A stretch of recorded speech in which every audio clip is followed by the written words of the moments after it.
The new normal itu adalah memaksakan kita untuk bisa hidup berdampingan dengan COVID-19, kan gitu bahasa kasarnya. Jadi tidak akan bisa memulihkan kondisi ekonomi.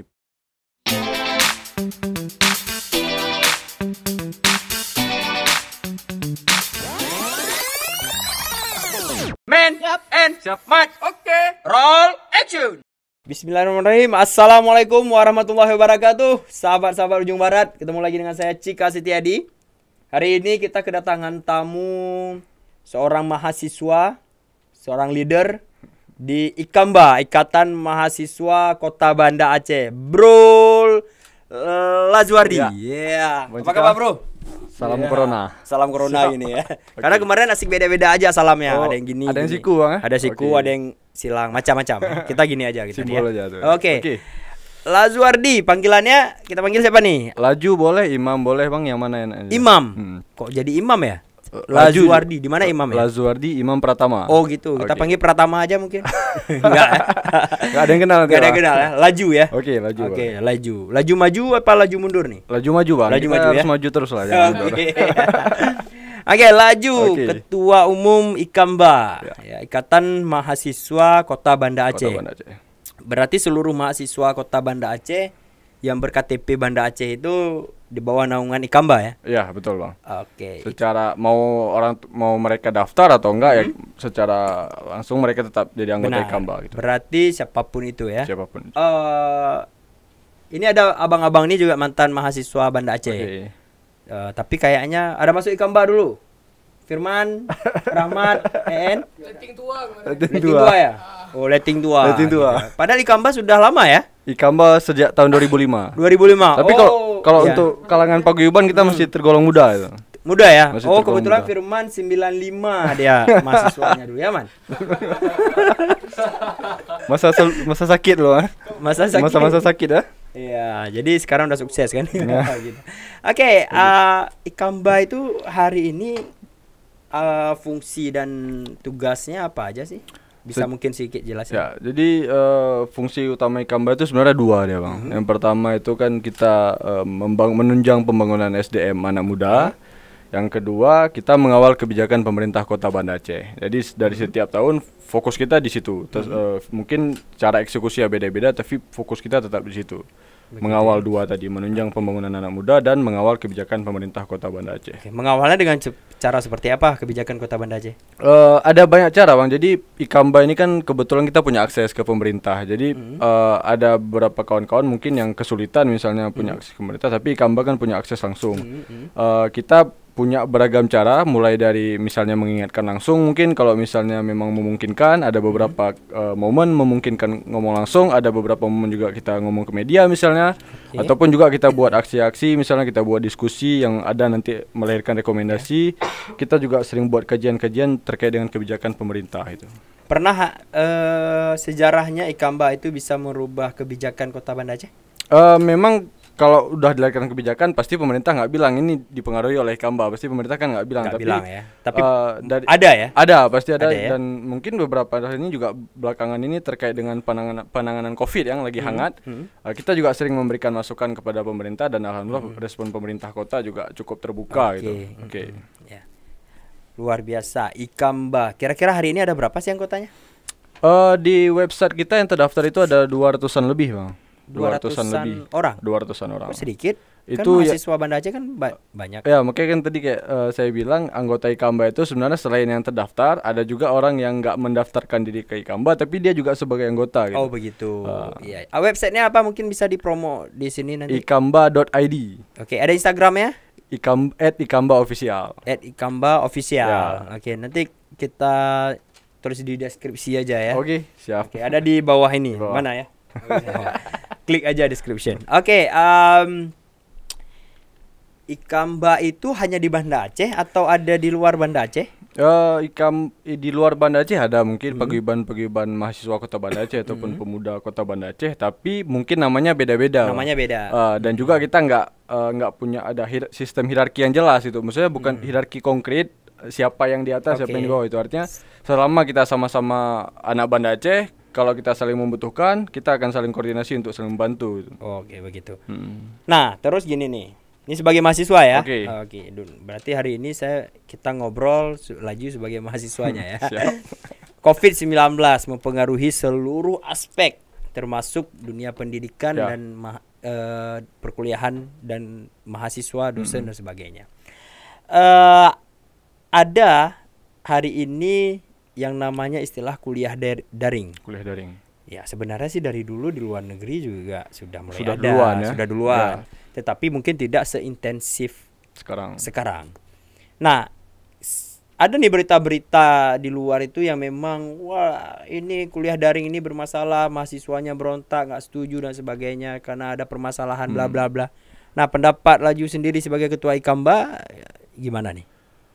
Jadi kalau kita lihat dari kacamata objektif nih, kacamata jernih, memang kondisi ini kan kondisi darurat, Bang. Ya. Artinya nggak ada yang mempersiapkan, nggak ada yang mendesain kondisi kayak gini dan nggak ada yang menyangka gitu. Oke. Jadi saya teringat dulu beberapa waktu yang lalu waktu Mas Menteri Nadiem Makarim baru diangkat oleh Presiden Jokowi. Pakai emas ya? Mas Oke, Menteri karena masih Mas. muda ya. Betul. Jadi Mas Menteri baru diangkat itu ada wacana tentang yang pertama penghapusan ujian nasional, terus juga tentang pelaksanaan sistem kuliah, sistem pendidikan secara daring. Iya. Cuman waktu itu karena kondisinya masih kondisi normal, banyak orang yang menolak. Banyak mungkin penyelenggara pejabat-pejabat yang udah senior mungkin protes. ya birokrat-birokrat menganggap bahwa ini udah nggak belum waktunya gitu. Betul, Tapi ternyata betul. sebelum wacana itu sempat diterapkan, rupanya kita udah duluan harus menghadapi situasi kayak gitu. Ya, Jadi sehingga kita harus jalankan ya. ya sehingga kita harus jalankan dan hari ini kita belum siap. Kita kececer, kita ketar-ketir. Kenapa kececer? Yang pertama mungkin dua dari segi mahasiswa juga belum siap, segi pengajar mungkin dari dosen ataupun penyedia fasilitas misalnya atau pemerintah juga belum siap untuk mempersiapkan skema yang seperti ini. Belum Jadi, siap dari perangkatnya atau SDM-nya atau apa? hampir semua Aspek. kita belum siap, Bang. Contoh misalnya dari segi yang pertama dari segi pemahaman dulu nih. Kita bicara pemahaman.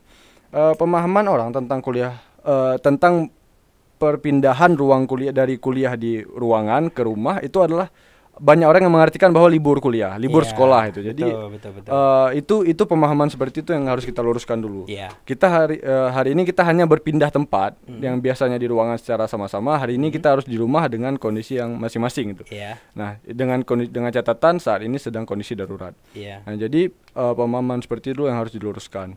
Nah, mengenai infrastruktur mungkin mengenai alat perangkat penunjang kuliah di rumah, kita juga masih serba kekurangan. Contoh yang paling terasa saat ini kan ketimpangan itu. Kalau kita di Banda Aceh mungkin masih banyak daerah-daerah yang hampir semua mayoritas daerah itu tercover sinyal.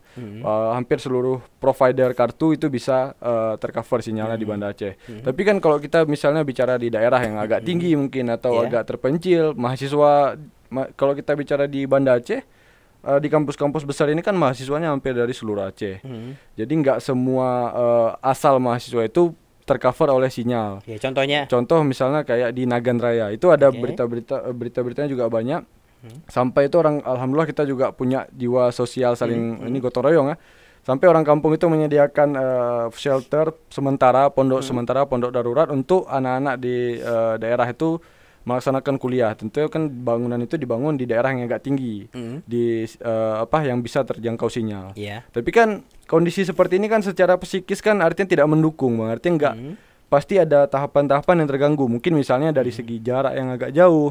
Iya. Belum lagi nanti terkendala cuaca misalnya. Habis itu juga mungkin dari segi keamanan, segi keselamatan itu juga akan sedikit mengganggu dan semuanya akan berimbas ke output pendidikan yang didapatkan oleh mahasiswa itu. Iya, benar. Berarti juga kendala dari sinyal ya. Iya, dari perangkat. Ya, betul. Telekomunikasinya ya. Iya, betul. Tadi kita sempat cerita juga. Ya. Ngobrol-ngobrol yang di mana? Oh, Makassar ya? Makassar. Ya itu di Unhas itu kita dapat berita mungkin sekitar bulan 4 atau bulan 5 yang lalu itu ada mahasiswa yang dia kampusnya melaksanakan kuliah online karena dia tinggal di daerah, sinyalnya susah, dia naik ke atas bangunan dan bangunan itu nggak kuat, dia jatuh, dia meninggal dunia. Nah, ini kan sangat disayangkan, Bang, karena pemerintah memutuskan untuk memindahkan ruang kuliah ke rumah masing-masing supaya menyelamatkan nyawa orang dari ancaman COVID-19. Tapi ternyata kuliah online juga bisa mengancam nyawa kita. Nah, jadi ini kan betul-betul masalah yang sangat kompleks itu. Terus gimana solusinya? Ya, jadi kalau kita lihat sekarang, saran dari Laju. Saran dari saya lihat begini Bang. Saat ini permasalahan ini semua aspek tadi kan gelagapan nih, gugup kita hadapi situasi yang seperti ini. Jadi harus ada briefing yang jelas. Panik ya kita. Kita panik, kita kocar-kacir. Ibaratnya kita belum siap senjata tapi kita udah diserang sama lawan nih. Jadi kita kocar-kacir. Nah, jadi harus ada briefing petunjuk teknis yang jelas mungkin dari tingkat kementerian ke rektorat, mungkin misalnya tingkat dalam hal ini perguruan tinggi, rektorat ke dosen-dosen agar bisa memudahkan kuliah mahasiswa. Kita nggak bisa lagi berharap bahwa output kuliah ini akan maksimal kita dapatkan selama masa wabah ini. Semua aspek kehidupan kita akan terganggu. Tidak ada yang maksimal, termasuk masalah pendidikan tadi. Jadi minimal kita meminimalisir resiko dan bisa memanfaatkan apa yang ada. Ya, tapi mungkin juga sebenarnya proses-proses itu juga sudah dilakukan, tapi karena keterbatasan ini ya, juga tadi kita bertempur dengan waktu. Ya, siapa cepat dia yang menang kan gitu ya, ibaratnya. Selamat ya.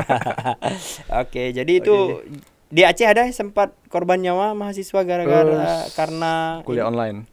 Sejauh ini kita belum pernah dengar. Alhamdulillah, mudah-mudahan jangan sampai ada. Kalau sana naik gedung ya? Naik bangunan itu. Bangunan ya? Kita kalau nggak salah kita baca kayak bangunannya keropos itu triplek kalau nggak salah dia manjat gitu. Mungkin seperti itu terus jatuh. Oke, kalau Rahmat kemarin gitu juga. Rahmat kemarin gitu juga, dia karena kuliah online, stres, jadi naik pohon kelapa. Ternyata bukan stres karena itu, pingin minum kelapa muda. Tapi bukan kelapa yang jatuh, kelapanya jatuh kebetulan. Karena kalau Rahmatnya jatuh hari ini dia nggak standby yang mengelola sound kita hari ini. Ya, ini berjasa di balik suara-suara di channel kita ini. Oke,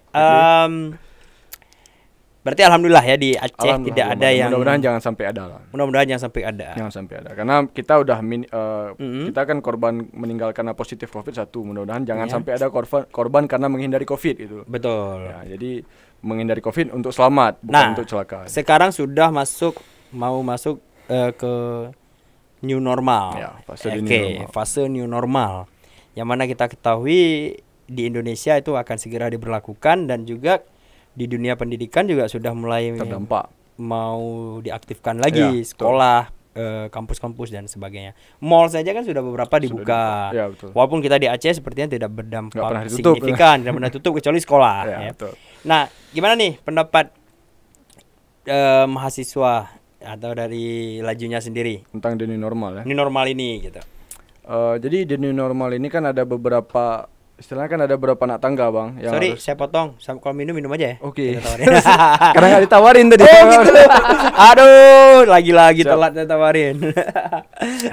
Nggak apa-apa, walaupun terlambat, tapi kopinya masih hangat. Masih mantap. Oke. Lanjut. Monggo. Kalau Tukul bilang monggo. Jadi fase the new normal ini kan dia kayak anak tangga. Ada beberapa tahapan yang sebenarnya harus dilewati dulu oleh negara kita. Yang paling penting itu adalah misalnya dari segi fasilitas kesehatan yang memadai. Kemudian juga kontak tracing itu artinya menjelajah menelusuri siapa orang yang berpotensi kontak langsung dengan pasien positif COVID-19. Kontak tracing yang kuat, yang solid. Kemudian juga masif tes. Nah, jadi terus juga manajemen potensi risiko yang kuat. Nah, di antara beberapa aspek ini kita melihat belum maksimal keseluruhannya. Kita masih belum maksimal. Kita harus akui itu. Kita masih ketinggalan. Jangankan kita, Korea Selatan saja yang memang sudah diakui kontak tracingnya kuat, masif tesnya luar biasa besar. Hari pertama mereka melakukan pemberlakuan new normal, sekolah mulai masuk, langsung diliburkan lagi sekolahnya karena ada klaster baru penyebaran COVID-19 di sekolah itu. Gelombang kedua ya? Gelombang kedua ya. Jadi fase seperti ini harus diwaspadai oleh kita semua itu. Jadi pemerintah harus benar-benar hati-hati menerapkan fase di new normal. Berarti menurut Laju pemerintah hari ini salah sikap? Terlambat bersikap. Enggak, dengan new normal ini? Seharusnya seharusnya ada tahapan-tahapan yang harus dilewati. Berarti salah ya? Kalau kita bisa vonis masih salah timingnya untuk diambil fase new normal. Seharusnya jangan dulu new normal ya. masuk tahap fase-fase yang lain. Ya. Oke. Karena ya kita tadi Bang, ini beresiko, terlalu besar resikonya. Betul. Itu kan bisa aja Ikamba memberikan rekomendasi tersebut ke Pak Aminullah Ya, Usman, wali kota. wali kota Banda Aceh gitu. Dan mudah-mudahan Pak Amin juga melihat video ini kan, Ya. tayangan di channel kita. Bisa kita kirim nanti. Bang. Bisa kita kirim. Dan mudah-mudahan kita juga menunggu Pak Amin di sini juga. Oke, siap. gitu. Siap. Oke. Nah, jadi begini Laju. Ya. Dengan keadaan new normal itu. Mm-mm. Ini Laju setahu saya juga mahasiswa ekonomi ya. Ya. Oke, pandangan mahasiswa ini menarik nih. Mm-mm. Karena nanti kita mungkin juga tanya pandangan-pandangan dari Ex mahasiswa. ex mahasiswa atau dari pakar-pakar yang Oke, lain. siap. Dengan adanya new normal ini, apakah dampak ekonomi yang hari ini terbentur atau menurun drastis bisa kembali sehat dampak ekonomi masyarakat? Ya. COVID-19 ini kan multidimensional ya Bang. Dia walaupun dia memang bencana kesehatan, tapi dia semua aspek termasuk masalah ekonomi. Nah, kalau kita berbicara the new normal, apakah bisa memulihkan kondisi ekonomi kita? Secara pribadi saya pesimis, karena memang bahkan walaupun misalnya kita berandai-andai hari ini wabah selesai, kita temukan vaksin dan semua orang kebal terhadap COVID-19, dalam waktu 1 tahun pun itu nggak bisa recovery kita, karena yang pertama anggaran kita terkuras, anggaran kita semua terkuras, perencanaan kita mungkin dalam jangka waktu menengah atau jangka waktu panjang juga terganggu. Jadi apalagi dalam kondisi the new normal yang artinya memang the new normal is not normal. Artinya new normal itu bukan kondisi yang normal seperti yang kita idam-idamkan itu. The new normal itu adalah memaksakan kita untuk bisa hidup berdampingan dengan COVID-19, kan gitu bahasa kasarnya. Jadi tidak akan bisa memulihkan kondisi ekonomi. Karena contohnya begini misalnya. Dalam kondisi the new normal ada pembatasan. Contoh transportasi. Transportasi misalnya kayak ke kapal ke Sabang lah, kita bicarakan kapal ke Sabang. Kapal ke Sabang itu walaupun hari ini sudah mulai beroperasi, tapi masih ada pembatasan. Misalnya yang boleh selama ber-KTP Aceh ataupun ada pembatasan 50% dari total penumpang. Nah, itu kan pembatasan-pembatasan seperti itu tidak bisa memulihkan ekonomi kita secara full. Dan itu juga orientasi tetap keselamatan. Artinya kondisi seperti ini bukan keinginan kita, tapi memang desakan dari situasi yang ini darurat itu. Oke. Berarti new normal juga bukan sebuah langkah yang tepat ya menuju saat ini ya. Saat ini masih banyak proses yang kita harus lewati. Begitu ya. Dan mengenai tadi Bang, belum jauh tadi yang mengenai apakah kita bisa sarankan ya. Oke.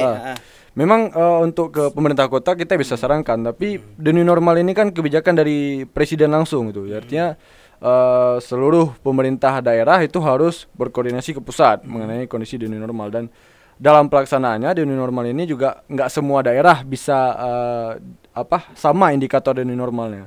Jadi misalnya ada daerah-daerah yang masih sulit, itu akan ada penyesuaian protokoler itu. Jadi semuanya harus koordinasi ke pusat itu. Iya. Begitu ya. Ya. Nah, terus kembali saya lebih menarik tentang efek daripada ini semua. Ya termasuk sih dengan kita melihat tadi kalau bahasa Laju kacamatanya. Kacamata kembali ke kacamata si orang tua mahasiswa. Ya. Kalau tadi kita bicara kacamatanya si mahasiswa. Kacamata orang tua mahasiswa yang kita tahu notabene tidak semua mahasiswa itu kan orang yang berada. Ya, betul. Terus saya juga sempat melihat postingan-postingan, wah ini dipaksa untuk melakukan pembelajaran daring, baik itu sekolah maupun kuliah. Ya. Banyak orang-orang tua itu mengeluh, wah ini kami mata pencarian si orang tua juga terdampak secara langsung terhadap COVID, dan hari ini kita dituntut untuk membeli paket data yang luar biasa besar untuk mengikuti pembelajaran daring itu. Bahkan ada yang rela menjual kambing ayamnya untuk membeli handphone Android. Ya, itu kan ada. Di kondisi normal dia padahal nggak punya itu ya. Benar. Nah, tetapi kalau di sisi mahasiswa, ya kebanyakan karena ini kan mahasiswa kebanyakan ya ada yang memang dia masih sudah mencari penghasilan sendiri walaupun serabutan. Tapi kan ini juga terdampak ininya kan ya. Oke, jadi kira-kira menurut Laju, apa sih yang sebenarnya bisa ada solusi nggak baik kampus atau si pemerintah ini ya untuk mengantisipasi itu semua gitu. Kan banyak nih Ya. anggaran-anggaran. Refocusing. Benar. Jadi seperti ini, dana BOS sekolah Ya, itu bisa digunakan untuk pembelajaran daring. Jadi termasuk salah satunya pembelian paket. paket ya. Nah, tapi masih menjadi polemik apakah itu hanya untuk si guru Hmm. atau juga untuk si orang tua. Ya, ya. Ada polemik di situ. Ada sebagian pendapat, wah ini boleh untuk orang tuanya juga. Hmm. Karena kalau cuma sebelah ada paket data internet, sebelahnya lagi nggak ada, ya sama juga aja kan ya, gitu. nggak connect ya. Nah, gimana nih? Apa mungkin ada kasih saran ke rektor-rektor yang Ya. ada di Aceh terutama dan pemerintah untuk ini kan saya dengar-dengar juga katanya sampai Desember nanti ya Belum tentu kemungkinan normal, ya. kemungkinan belum tentu normal Ya, betul. gitu. Oke, gimana? Ya, jadi ada beberapa solusi memang yang mungkin sudah juga mulai dijalankan oleh beberapa perguruan tinggi, misalnya kayak pemberian paket. Di Unsiah dan di UIN kita udah dengar mahasiswa aktif itu dihadiahkan paket Oh ya, gitu. oleh Per bulan? rektorat. Sekali kasih. Sejauh ini Sekali masih satu kasih. kali kasih. Ya. Mungkin ada beberapa gelombang ya. Kita juga nggak paham. Jadi ada beberapa kampus yang sudah mengambil langkah tersebut. Nah, jadi ada juga bantuan-bantuan langsung atau stimulus ya bahasanya, stimulus yang bisa membantu minimal menyelamatkan sedikit dalam waktu sementara gitu. Contoh untuk meringankan paket atau sebagainya. Namun kita juga melihat sekarang Bang, permasalahan kemiskinan di Indonesia ini sangat terstruktur. Artinya nggak bisa diselesaikan dengan pembagian sembako, pembagian kartu paket ataupun dengan cara-cara lain yang sifatnya cuma sementara gitu. Jadi ada PR besar meskipun nggak dalam kondisi darurat, kita juga sudah terjerat nih. Masalah kemiskinan kan kita terjerat. Ya. Nah, jadi apalagi dalam kondisi darurat, kita harus benar-benar berpikir ekstra. Pemerintah punya PR besar, punya tugas yang luar biasa berat untuk bisa menyelesaikan masalah ini. Nah, jadi memang tadi mengenai anggaran di Aceh ini kan anggaran nomor 5 terbesar Bang untuk penanganan COVID-19. Nomor 5 terbesar di Indonesia. Di Indonesia. Padahal dari segi kasus kita yang terendah, masih 20 kasus sampai hari ini, Iya. dan yang meninggal 1 orang, sembuh 17 orang, sisa Bukan dirawat 19 kasus ya? 20 Bang. Kemarin di Lamtemen. Itu kan sudah negatif katanya ya? Tapi kan tetap dihitung dia. Tetap dihitung ya? Kumulatif, kasus kumulatif, Kumulatif 20 ya? ya. Oke. Jadi yang sembuh 17 orang, meninggal dunia 1, sisa 2 dirawat. Ya. Jadi kan termasuk yang rendah nih, bahkan kemarin disebut Aceh zona hijau. Ya. Tapi anggaran kita nomor 5 tertinggi di Kenapa Indonesia. Nah, itu kita masih positif ya. Iya. Kalau kita coba positif thinking berarti pemerintah kita sangat serius. Betul. Sangat serius dalam menghadapi COVID-19. Oke. Nah, Sangat kalau- serius, contoh tindakan yang sangat seriusnya? contoh tindakan ini bahasa sangat serius itu masih dugaan positif kita, Bang. Oke, positif thinkingnya. Positif thinking kita. Negatif thinkingnya? Negatif thinking kita ya nggak boleh suzon kita. Oh, itu masih positif. Negatif thinkingnya? Negatif thinkingnya saya nggak punya pikiran negatif Bang, cuman kita takutkan disalahgunakan. Sekarang gini, kita Oleh oknum yang tidak bertanggung jawab. ya, kalau kita kaji dari positivisme, Mm-mm. kita menilai pemerintah ini semua punya niat yang baik untuk menyelamatkan masyarakat. Betul. Tapi di dalam tubuh pemerintah itu kita tahu nggak semuanya bersih. Oke. Bahkan juga mungkin sulit untuk mencari yang bersih gitu ya. Oke, jadi menurut Laju ini lebih ke arah positive thinking atau negative thinking? Kita harus bisa mengawal agar tidak ada tindakan-tindakan negatif dari niat positif tadi. Oke, kan kita harus mengawal. Ya. Ini kan sudah mengawal berarti Ya, kan? kita harus sedang mengingatkan, mengawal. sedang mengawal. Oke, sedang mengawal ini kira-kira analisisnya lebih ke positif atau ke negatif? Saat ini kita bisa bilang penanganan COVID di Aceh belum maksimal. Bang, kita harus sampaikan juga, kita harus ngaku nih, kita harus akui bahwa Aceh hari ini zona hijau bukan karena kita harus akui memang pemerintah sudah berbuat sebaik mungkin bagi sebagian orang, kita harus beranggapan seperti itu. Tapi salah satu dampak kenapa hari ini Aceh masih zona hijau adalah karena orang minim datang ke Aceh. Investasi di Aceh masih minim, industri di Aceh masih minim, sehingga mobilisasi penduduk dari luar, dari zona merah di Aceh masih terbatas. Jadi kasus-kasus di Aceh, kasus COVID-19 di Aceh itu bersifat imported case. Kasus yang datang dari luar. Berarti bukan karena tindakan pemerintah dalam Kalau mencegah? dianggap itu merupakan keberhasilan pemerintah ataupun kepatuhan masyarakat, saya bisa katakan itu tidak. Tidak. Karena sekali lagi karena Aceh masih minim orang datang, mobilisasi penduduk Berarti masih kurang. pemeran pemerintah tidak signifikan, begitu maksudnya? Sebelum maksimal, belum Belum optimal. maksimal. Kita harus akui Bang. Karena Oke, gini, terus tindakannya belum maksimal tapi anggarannya sudah maksimal. Anggarannya Berarti sudah arahnya sangat ke tinggi. negatif. Menurut ya, Laju.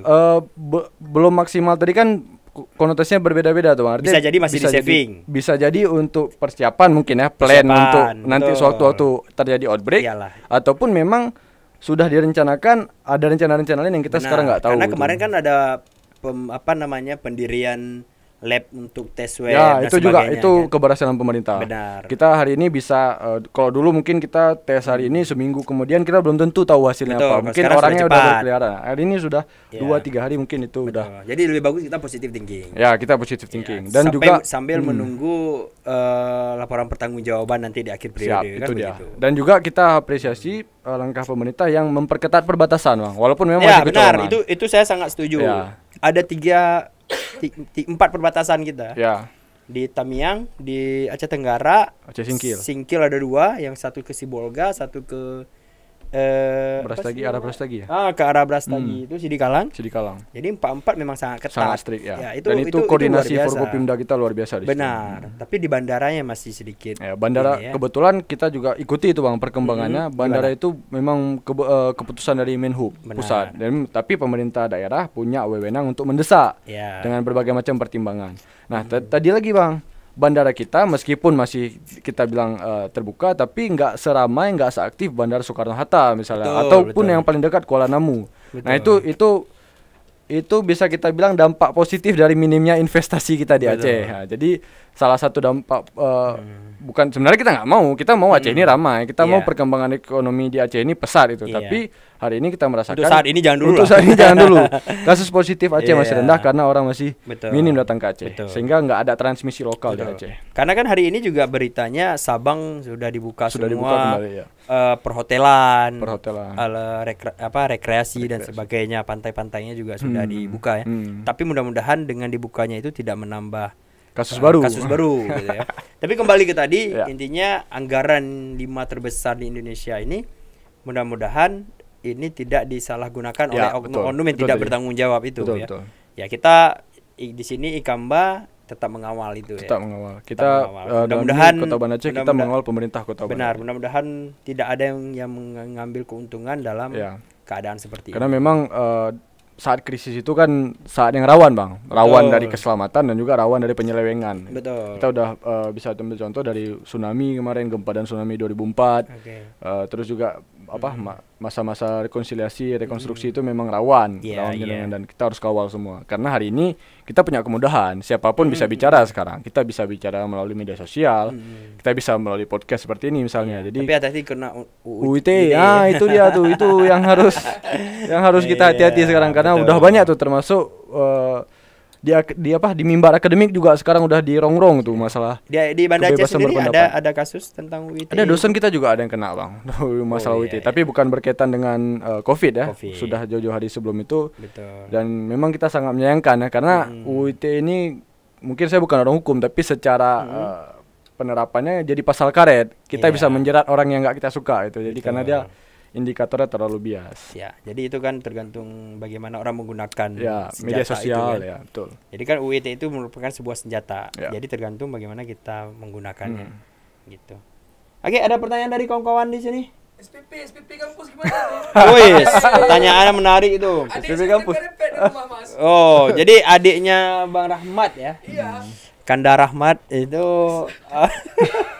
adik mana nih? Adik ketemu gede atau adik dari rumah? Adik kandung apa adik? Adik-adikan. Apa nih? Adik-adikan. Adik anggota Ikamba juga. Boleh nanti kasih nama ya Bang biar kita pantau. Adiknya Kanda Rahmat itu mengeluh tentang SPP. Gimana sih sebenarnya? Terlebih di Unsyah ya.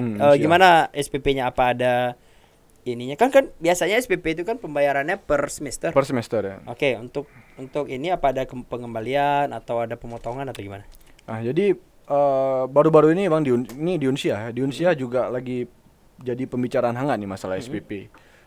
Advokasi BEM Unsyah sekarang lagi diawasi betul nih oleh mahasiswa agar bisa memperjuangkan pemotongan ataupun bahkan pembatalan SPP dari semester yang lalu. Jadi hari ini mereka masih menunggu jawaban dari rektorat dan mereka sudah mendesak. Tapi dari yang kita dengar beberapa hari yang lalu, kita sempat ngobrol dengan petinggi BEM Unsyah, itu mereka bilang bahwa ada peraturan dikti yang tidak bisa ditabrak terkait dengan SPP. Dan itu juga terjadi di UIN.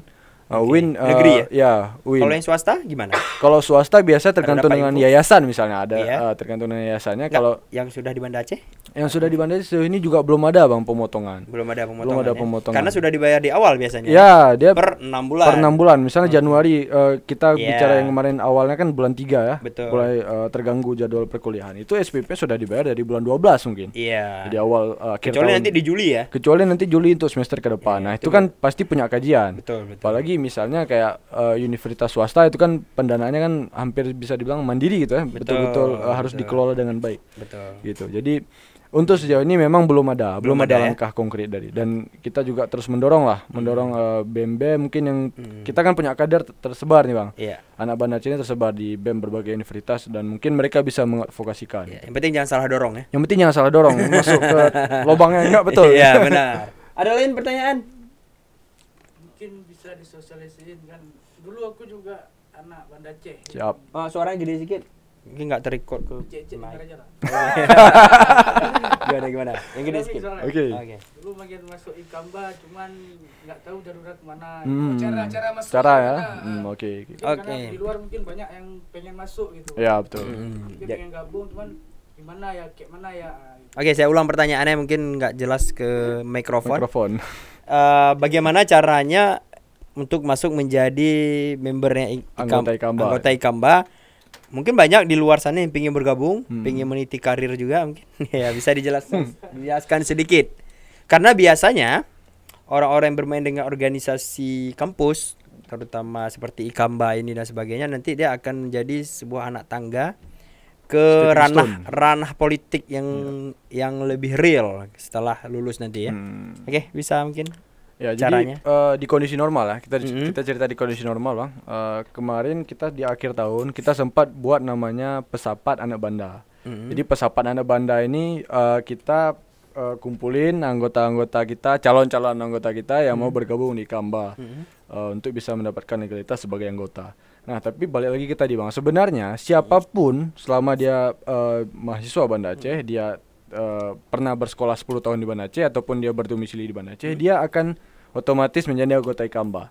Jadi segala kemudahan yang bisa didapatkan di Ikamba dia akan bisa dapatkan selama dia menyampaikan informasi kita. Misalnya dia butuh apa, butuh advokasi ataupun butuh bridging untuk ke pemerintah misalnya. Kita akan bisa bantu gitu. Kita akan selalu siap untuk bantu. Nah, tapi kan kondisi sekarang saat ini sedang tidak normal nih. Kita kan sedang dalam kondisi darurat. Yeah. Nah, mungkin kawan-kawan yang mau bergabung bisa melalui media sosial itu, bisa melalui mungkin media sosial Ikamba ataupun juga nanti bisa melalui website Ikamba. Jadi banyaklah cara-cara yang bisa diambil oleh kawan-kawan nanti. Artinya kita sangat terbuka oleh siapapun. Dan bahkan pun kalau mungkin ada orang di daerah lain yang mau bergabung ke kita juga nggak ada masalah. Jadi 24 jam boleh mendaftar? 24 jam boleh. Oke. Mungkin lebih jelasnya lagi nanti hubungin Laju ya. Boleh. Laju sampai tahun berapa nih? Tahun depan 2021 habis, Bang. Ini dengan Covid ini udah 6 bulan nih terpotong masa jabatan kita. Jadi kenapa terpotong? Terpotong produktivitasnya. Karena kan kita udah siapkan plan-plan nih. Tapi alhamdulillah juga kita kemarin nih kita ngobrol Bang apa yang udah kita buat selama Covid-19. Boleh, silakan. Kemarin kita jadi ya bisa dibilang kita inilah inovator lah. Kemarin kita pertama kali kita buat yang namanya Panggung Maya. Panggung Maya itu konser digital. Nah, kita belum lihat di Banda Aceh. Waktu itu sudah dilakukan? Kita sudah lakukan 2 kali. Yang pertama itu ada 5 guest star, ada termasuk ada Orang Hutan Squad waktu itu. Ada yang inilah. Ke musik ya berarti ya? Ya, musik panggung digital. Kemudian di situ juga kita buat donasi. Donasi untuk pekerja informal. Kemudian setelah panggung digital kita buat yang namanya Commission for Donation. Jadi itu kita rekrut di luar anggota Ikamba, kawan-kawan yang punya keahlian buat ilustrasi digital, Bang. Buat ilustrasi digital waktu itu ada Endro sama Musdalifa. Kita Musdalifa mana? Musdalifa itu istri Nazar, KDI. Itu tinggi kali jam terbangnya. Oh, jadi Musdalifa Banda Aceh. Oh, oke. Jadi dia harus jelas kan? Artis inilah ilustrator digital. Oke. Jadi mereka punya kemampuan mengilustrasikan foto untuk jadi digital. Dan kita bersyukur mereka orang-orang baik, mereka mau jasa mereka secara cuma-cuma. Artinya Sharing orang session. ya Lebih ke orang sharing misalnya ada yang mau fotonya misalnya Bang Cika mau fotonya diilustrasikan. Nanti Abang bayar 50.000, uang 50.000 itu di 100% untuk donasi gitu. Oh, jadi begitu. kawan-kawan yang menjadi ilustrator ini betul-betul ikhlas, betul-betul nggak dapat apa-apa. Dalam waktu gitu. dekat ini ada konsep lagi yang mau dijalankan program. Kita yang dalam saat masa ini pandemi. yang saat ini sedang berjalan itu adalah tentang ini. Kita selalu setiap jam 4:30 sore kita update kasus COVID-19 di Indonesia dan di Aceh.